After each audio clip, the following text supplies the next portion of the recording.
आवाज आ रही है सबको?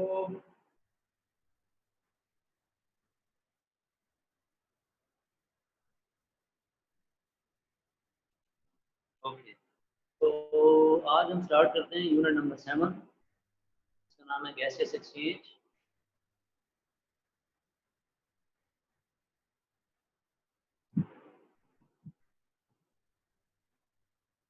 गैसियस एक्सचेंज चैप्टर नंबर 13 है ये आपकी बुक का। आप उसमें respiratory system, human respiratory system, air passageways, sorry, transport of gases, transport of oxygen, transport of carbon dioxide और डिसऑर्डर्स ऑफ रेस्पिरेटरी सिस्टम। ठीक है, बुक के अंदर 3 दिए गए हैं, 4 दिए गए हैं, कोर्स में 3 है लेकिन हम चारों फर्स्ट पहला टॉपिक हमारा है जी एयर पैसेजवेज में, वो एंड पे पढ़ेंगे, किंगडम वाला एंड पे पढ़ेंगे, डोंट वरी। लेंथी है और बोरिंग है, हम करेगा। अच्छा जी, हम डिस्कस करते हैं जी human respiratory system. Human respiratory system को ब्रॉडली हम 2 हिस्सों में डिवाइड करते हैं। One are called air passage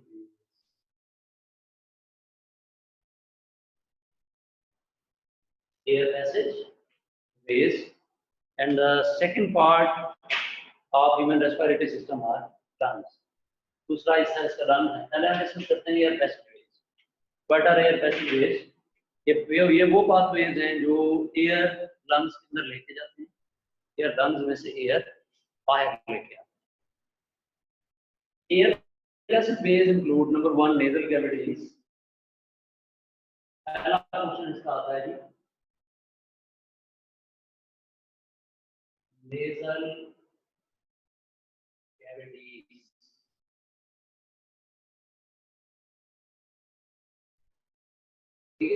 nasal cavities are 2 in number, ये 2 होती हैं। Externally they are bounded by nostrils and they are separated by nasal septum.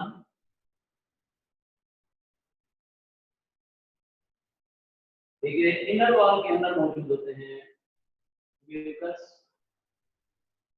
Cilia और नेजल हेयर्स, एयर फिल्टर करते हैं। इसके अलावा 3 बोनी प्रोजेक्शन होती हैं हार नेजल कैविटी में, जिससे हार नेजल कैविटी फर्दर 3 पाथवेज के अंदर क्या हो जाती है, डिवाइड हो जाती है। So you can say that in nasal cavities में, in the middle of nasal cavities, air passageways are 6. Middle of nasal cavities, air passageways कितने हैं? Nasal cavities and then channelize, air को filter करती हैं, warm करती हैं, warm up करती हैं, air को filter करती हैं और air को channelize करती हैं आगे। Next question के अंदर the next part of air passageways,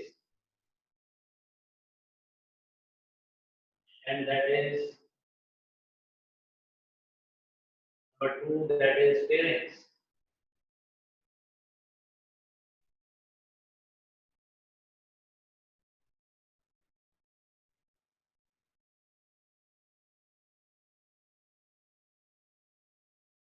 Pharynx,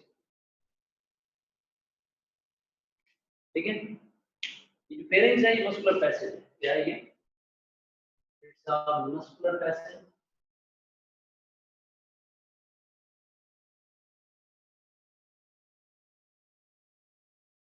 and it is common opening for,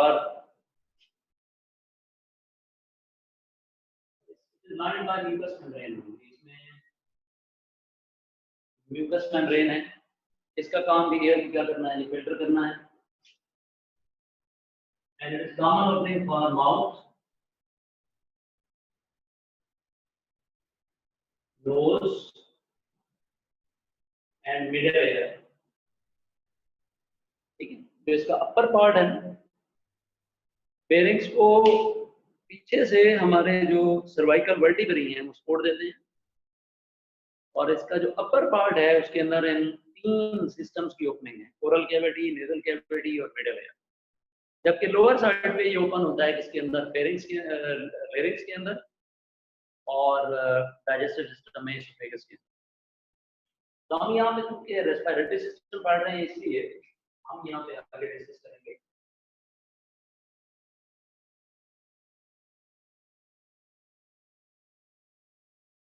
हम यहाँ पे डिस्कस करेंगे नंबर 3 पे हम डिस्कस करेंगे लेयरिंग्स।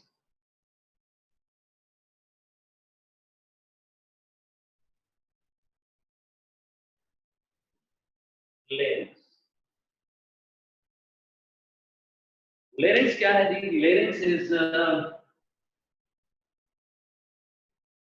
कहते हैं, voice box, other name is voice box.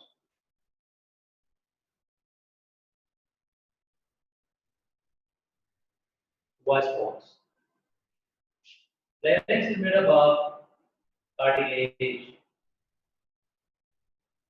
The cartilages. 5 cartilages होती हैं वैसे यहाँ पे total are 5 cartilages. The opening of larynx is called glottis. That is partly covered by epiglottis. Epiglottis भी क्या है? ये भी एक cartilage है।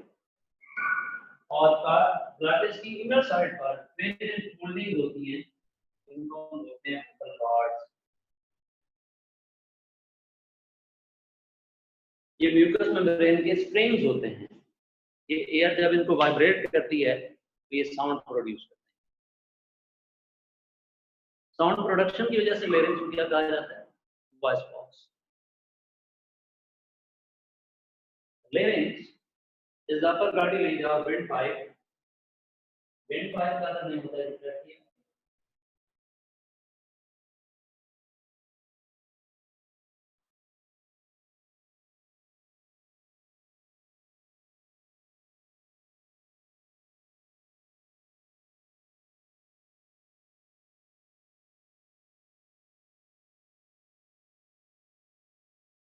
Trachea, trachea is windpipe.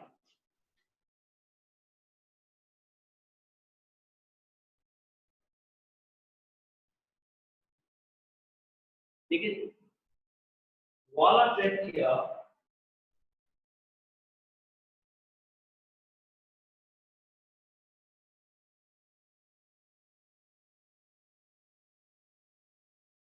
wall of trachea is made up of membrane,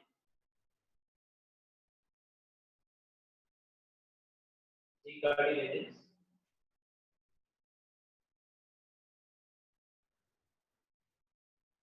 the cartilages,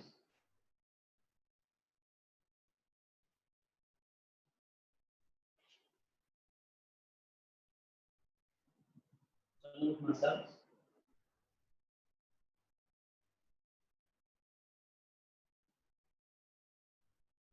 and mucus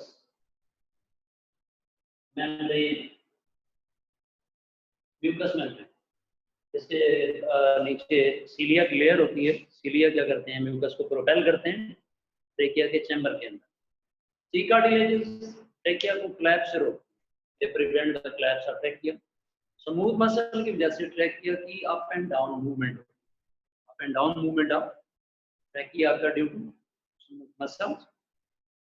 and mucous membrane का काम है जी फिल्ट्रेशन ऑफ एयर अगेन। तो एयर यहाँ से आ रही है, उसको फिल्टर करना। ट्रेकिया आगे डिवाइड और रीडिवाइड करता है। तकरीबन जो फिफ्थ रिब पेयर है वहां जाके ट्रेकिया डिवाइड हो जाता है।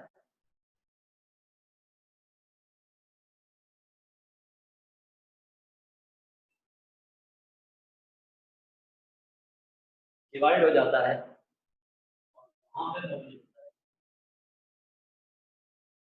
ब्रोंकाई। वहां पे बनते हैं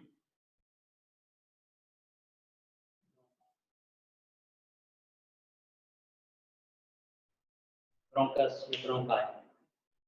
ब्रोंकस की बात के अंदर कार्टिलेज प्लेट्स बाकी चीजें मौजूद हैं। लेकिन सी कार्टिलेजेस आहिस्ता आहिस्ता यहाँ से क्या होना शुरू हो जाती हैं, कम होना शुरू हो जाती हैं, और सी कार्टिलेजेस की बजाय कार्टिलेज प्लेट्स यहाँ पे मौजूद है। ब्रोंकाई लंग्स के अंदर एंटर होती है, ये आपको नजर आ रहा होगा, ये दोनों ब्रोंकाई हैं, ब्रोंकाई राइट और लेफ्ट, जो राइट और लेफ्ट लंग के अंदर एंटर हो रही है। इस पॉइंट को जहां से एंटर हो रही है इसे हम बोलते हैं हाइलम। लंग्स के अंदर जो डिप्रेशन होते हैं इन्हें क्या कहा जाता है, हाइलम।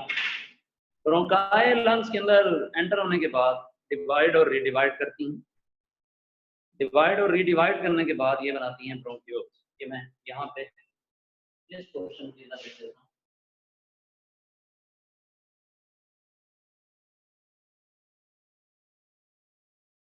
At number 6,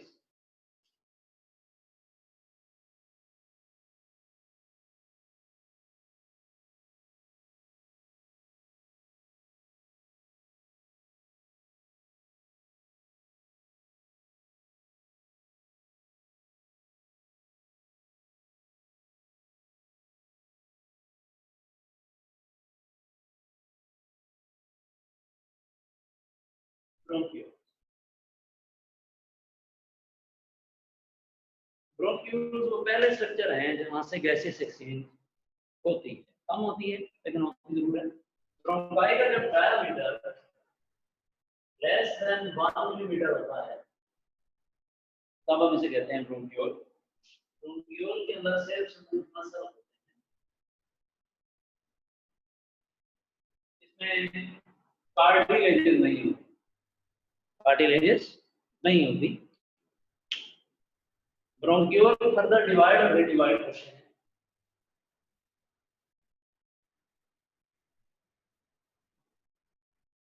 डिवाइड और रीडिवाइड करते हैं और ये बनाते हैं जनाब bronchiole ASX.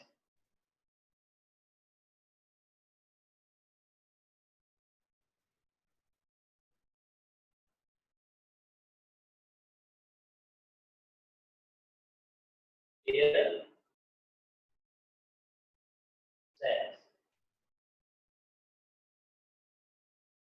sets are functional unit of lungs.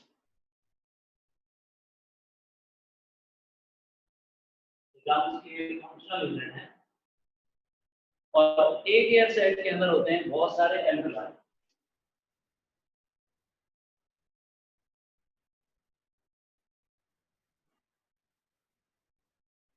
Alveoli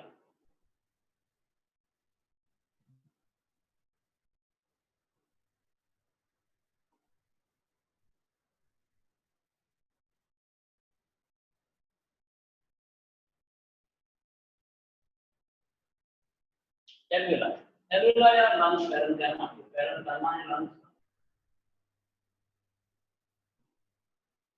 parenchyma का मतलब होता है पैकिंग मेडिरियम या फिलिंग मेडिरियम, यानी ये लंग्स की स्ट्रक्चरल यूनिट।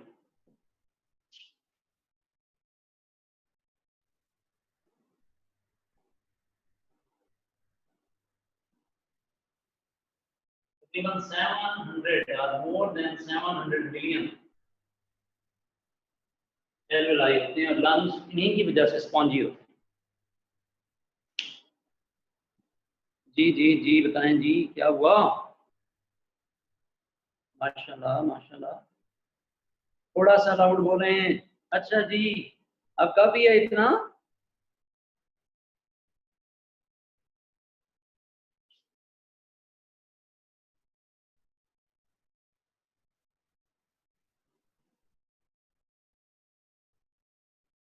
जी 700 मिलियन एल्वेलाई होते हैं और एल्वेलाई की वजह से 700 मिलियन एल्वेलाई का नंबर है ये। तो ये इन्हीं की वजह से हमारे लंग्स स्पॉन्जी होते हैं। एयर सैक और एल्वेलस का स्ट्रक्चर में एयर सैक एक ड्रॉ कर रहा हूं।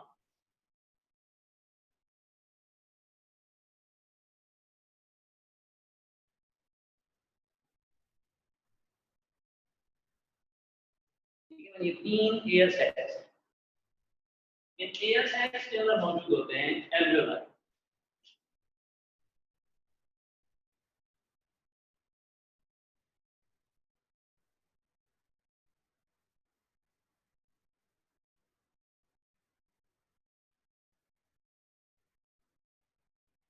ठीक है, ये अंदर जो मैंने रिंग में बनाए हैं ये एल्वियोलाई।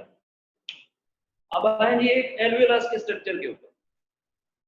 वेरी इंपॉर्टेंट, एल्वियोलस का स्ट्रक्चर बहुत अहम है क्योंकि ये स्ट्रक्चरल यूनिट है लंग्स का और गैसेस एक्सचेंज यहीं पे हो रही है, इसलिए आपने इसको अंडरस्टैंड करना है।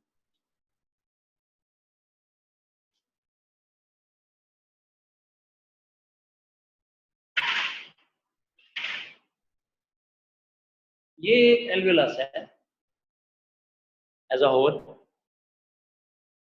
700 मिलियन एल्वियोलाई होते हैं, एयर सैक्स नहीं होते। ये जो आपको ग्रीन में नजर आ रही है वॉल ऑफ एल्वियोलस, मैं इसको दोबारा बना दूं ताकि आपको समझ आ जाए।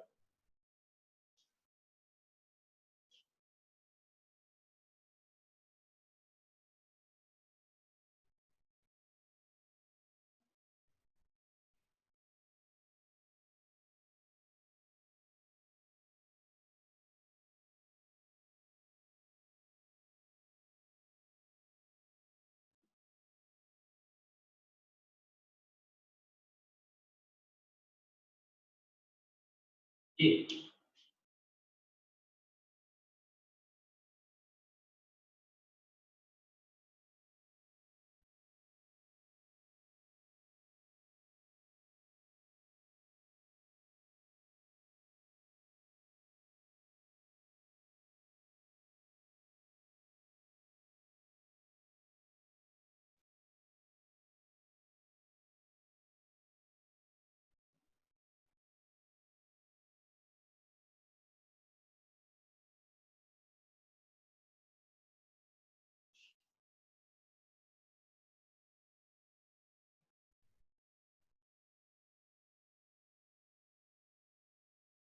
ये जनाब ये एल्वियोलर वॉल है, ठीक है।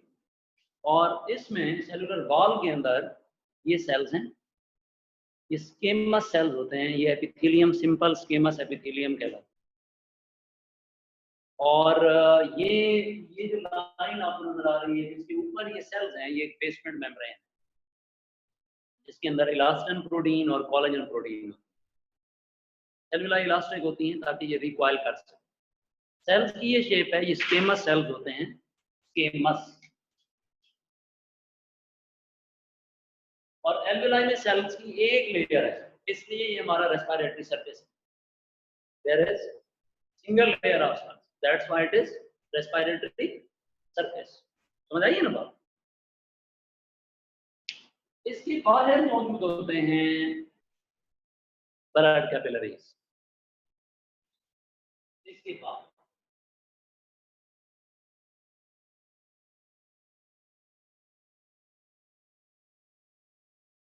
ब्लड कैपिलरीज मौजूद।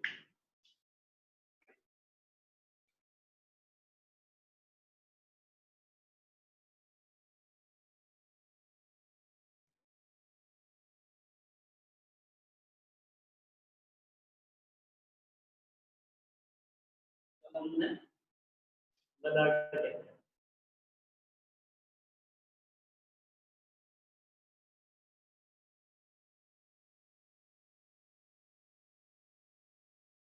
जिनके अंदर 11 चीज हैं,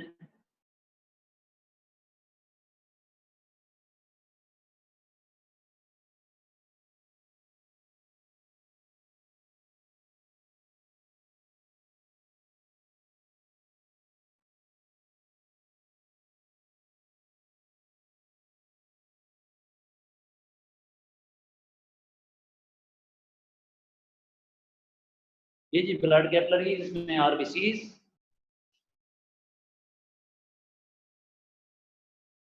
डायरेक्शन ऑफ ब्लड फ्लो,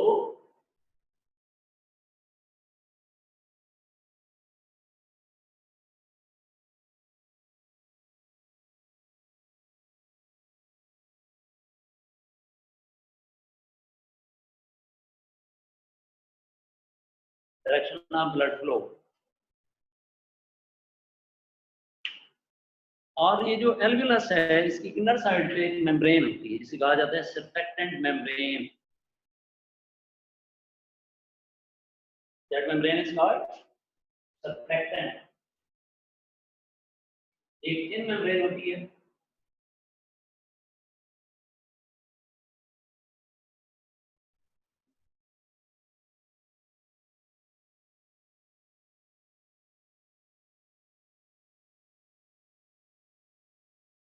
ये मेम्ब्रेन सर्फेक्टेंट मेम्ब्रेन और surfactant.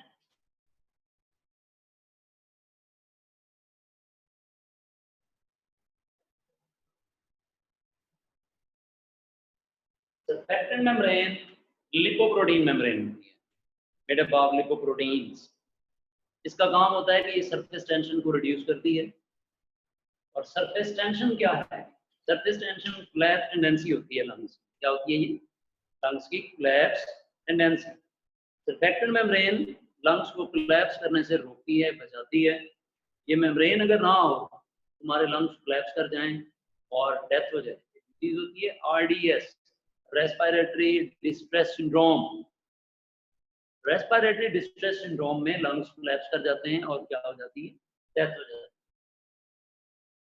Now come the lungs. अब हम लंग्स पे आते हैं। Lungs are two in number, spongy हैं due to millions of alveoli, और पैसिव हैं यानी इनकी मूवमेंट पैसिव होती है। खुद से ना तो ये कॉन्ट्रैक्ट करते हैं ना रिलैक्स करते हैं। उससे ना तो ये एयर पुल कर सकते हैं ना ही एयर पुश कर सकते हैं। They are present in the chest cavity.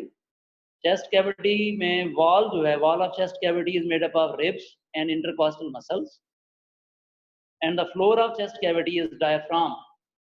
Diaphragm क्या है? Diaphragm is a sheet of skeletal muscle.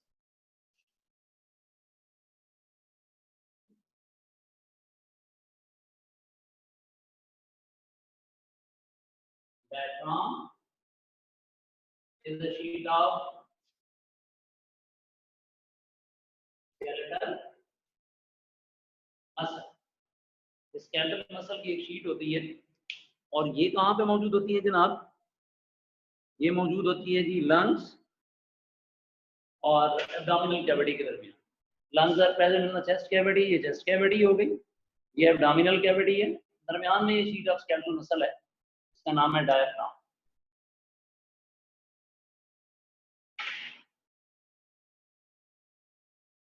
Diaphragm, is that clear? यहां तक की बात समझ में आ गई? इज दैट क्लियर जी? अब आए जरा लंग्स के ऊपर। लंग्स क्या है? लंग्स स्पॉन्जियन नेचर है, इनका स्ट्रक्चर देखते हैं हम। दो लंग्स हैं, चेस्ट कैविटी के अंदर होते हैं। ये लंग्स की टिप्स होती हैं, ये लंग्स की बेस है। ये जो टिप्स होती हैं ये क्लेविकल बोन तक होती हैं। क्लेविकल बोन और जो हमारे शोल्डर के दरमियान गैप है ये वहां तक मौजूद है। This is right lung, this is left. Right और लेफ्ट के दरमियान में ये स्पेस है जिसे कहा जाता है मीडियस्टाइनम। ये space मीडियस्टाइनम।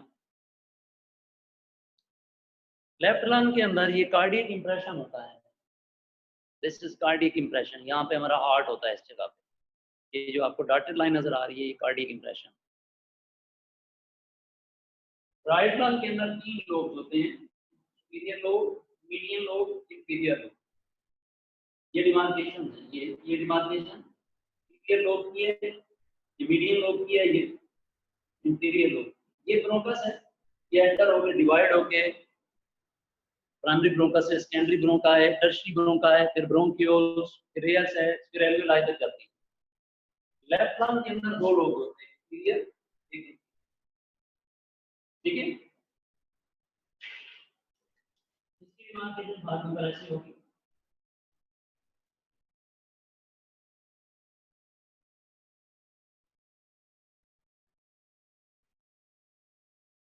Superior lobe, inferior lobe.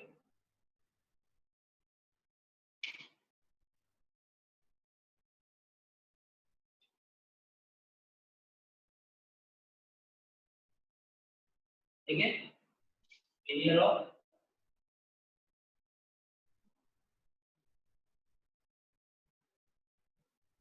Interior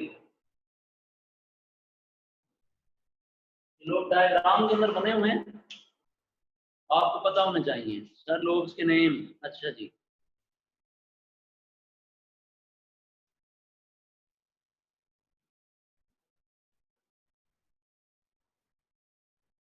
interior लोग, इंटीरियर लोग, और ये राइट टर्म के अंदर आ जाएगा मीडियम लोग।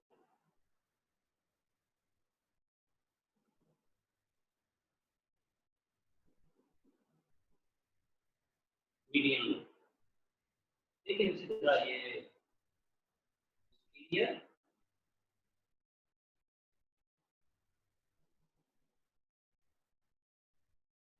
एरिया मीडियम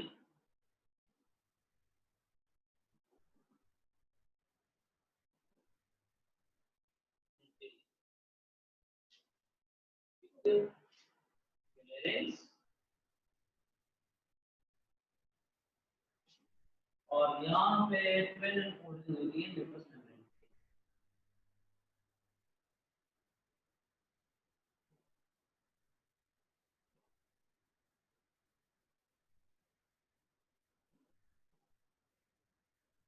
इसको बोलते हैं vocal cords।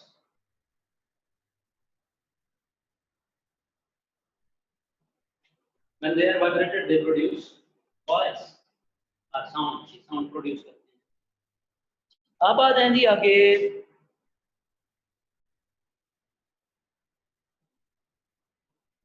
आगे जनाब हम पढ़ेंगे गैसियस एक्सचेंज में breathing, mechanical process, breathing,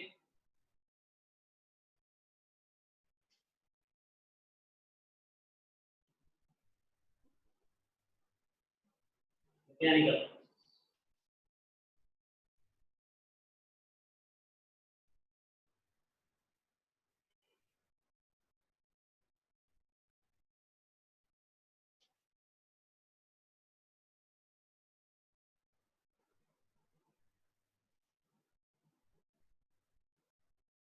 lungs में जो स्पेस है उसका क्या होता है, दोबारा बता।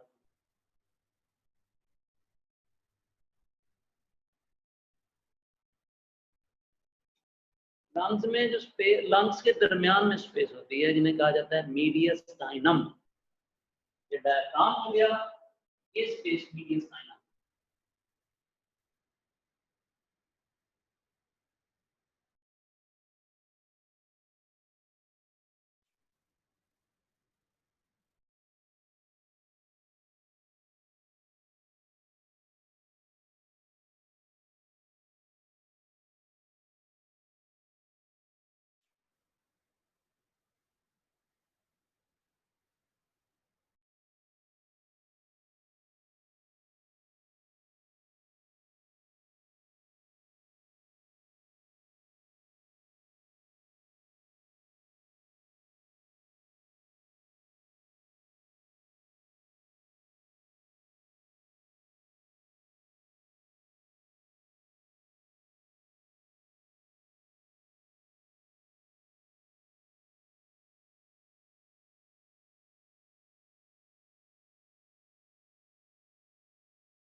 Mediastinum is space between two lungs. Is that clear?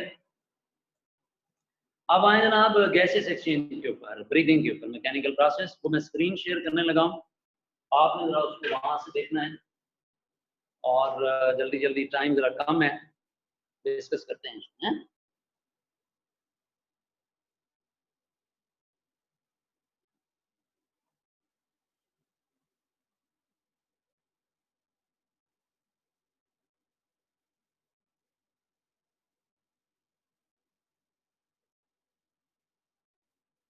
जी ये नजर आ रहा है इनहेलेशन एक्सहेलेशन।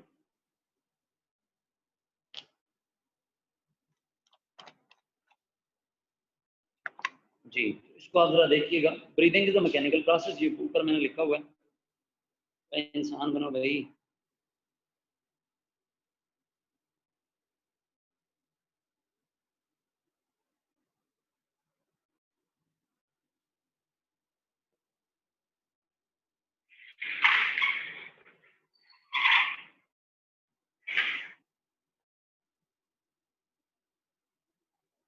बोर्ड्स पे ब्रोंकियल तो मैंने कहीं नहीं लिखा हुआ,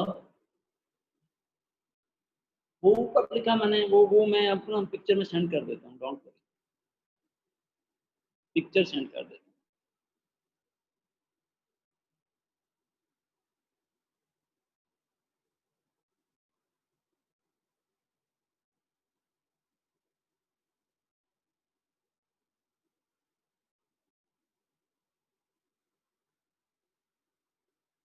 जी ये जरा जल्दी जल्दी देखिएगा इसको। Breathing is a mechanical process और इसमें इन्वॉल्व हैं चेस्ट वॉल, डायफ्राम और लंग्स। लंग्स की मूवमेंट इसमें पैसिव होती है। इसके दो इवेंट होते हैं, इनहेलेशन एक्सहेलेशन। सबसे पहले definition, intake of fresh air containing more oxygen is called as inhalation. Intercostal muscle inhalation में क्या करते हैं, दे कॉन्ट्रैक्ट, और इनके कॉन्ट्रैक्शन की वजह से रिब्स अपवर्ड और फॉरवर्ड मूव करती हैं। डायफ्राम भी इस दौरान कॉन्ट्रैक्ट करता है और वो लेस डॉम होकर नीचे चला जाता है। चेस्ट वॉल्यूम इंक्रीज कर जाता है, यानी दोनों साइडों से जब मसल करते हैं, रिब्स ऊपर आ जाती हैं तो चेस्ट का वॉल्यूम इंक्रीज, और लंग्स को स्पेस मिल जाती है, लंग्स के ऊपर प्रेशर कम हो जाता है, लंग्स एक्सपैंड करते हैं, दिस इज पैसिव एक्सपेंशन। और एयर की मूवमेंट क्या होती है जी, ये एटमॉस्फेयर से लंग्स की तरफ, क्योंकि लंग्स के अंदर स्पेस क्रिएट हो जाती है। एयर हमेशा अलोंग द कंसंट्रेशन ग्रेडियंट या अलोंग द पार्शियल प्रेशर, बाहर ऑक्सीजन का पार्शियल प्रेशर ज्यादा होता है, लंग्स के अंदर कम होता है, इसलिए ऑक्सीजन लंग्स की तरफ। अच्छा जी, उसके बाद जो एक्सहेलेशन है, ये है removal of consumed air containing more carbon dioxide. Intercostal muscle इस दौरान रिलैक्स करते हैं, क्या करते हैं, दे show relaxation. Ribs intercostal muscle के रिलैक्स करने की वजह से डाउनवर्ड और इनवर्ड मूव करती है। डायफ्राम भी रिलैक्स करता है इस दौरान और ये मोर डाउन हो जाता है। अब तमाम अतराफ से, लेटरल साइड से और डाउन से, नीचे से लंग्स के ऊपर प्रेशर आता है। जब लंग्स के ऊपर प्रेशर आता है तो लंग्स जो है ना वो पैसिवली कॉन्ट्रैक्ट करते हैं। लंग्स के पैसिव कॉन्ट्रैक्शन की वजह से लंग्स के अंदर जो एयर होती है वो बाहर, this is called as exhalation.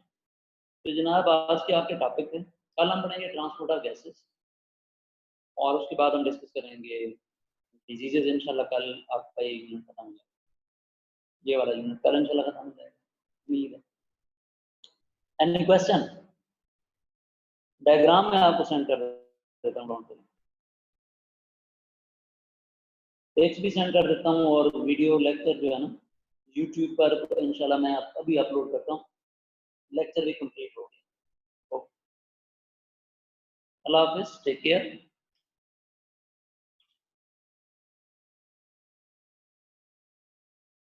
What happen in the lungs? जी एल्वेलस का स्ट्रक्चर याद करना है, बिल्कुल ये बड़ा इंपॉर्टेंट है।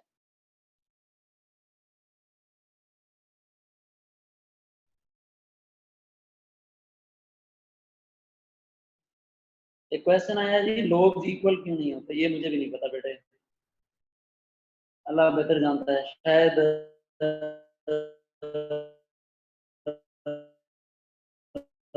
ब्रोंकास की 3 ब्रांचेस बनती है।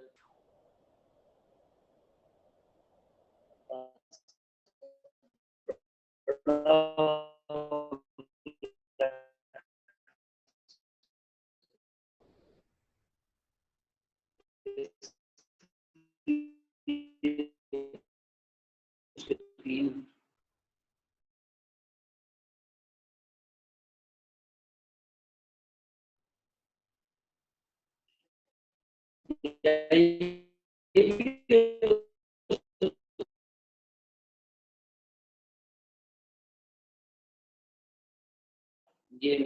मेरा क्यास है, मैं वो दूसरा लोग जो है ना बचाया जा सकता है। ठीक, शायद ये भी वजह हो सकती है, जितने ज़्यादा लोग होंगे लंग कैंसर में काटते हुए उतना कम।